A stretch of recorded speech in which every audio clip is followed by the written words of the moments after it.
Hello दोस्तों, ये देखिए मैंने क्या बना दिया। आज यूट्यूब पर वीडियो वायरल थी, जो मैंने उसको देखा, मैंने सोचा मैं भी बनाकर देखती हूँ। ये देसी खांसी की दवा की गोली मैंने बनाई, तो बच्चे गंदा सा मुंह बना रहे थे। बच्चे कहने लगे हमें नहीं खानी, ले जाओ आप, हमें इसका टेस्ट बहुत गंदा लगा।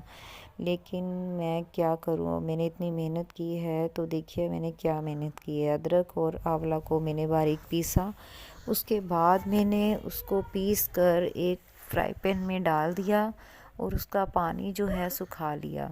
फिर उसमें 1-2 चम्मच देसी घी डालकर उसको अच्छे से पकाया। उसको अच्छे से पकाया मैंने। उसके बाद मैंने इसमें गुड़ डाला पीस कर। ये 5-6 डलियाँ मैंने डाल दी। इतनी सारा गुड़ डाला फिर भी इसका कूड़ापन ख़त्म नहीं हुआ अदरक और आंवले का। इसको अच्छे से मैंने इसमें डालकर बिल्कुल बिल्कुल मलाई जैसा बिल्कुल मिक्स कर लिया। ये देखिए ये रेडी हो चुका है बनके। अब इसको मैंने निकाल कर एक कागज़ पर रख लिया और इसकी गोलियां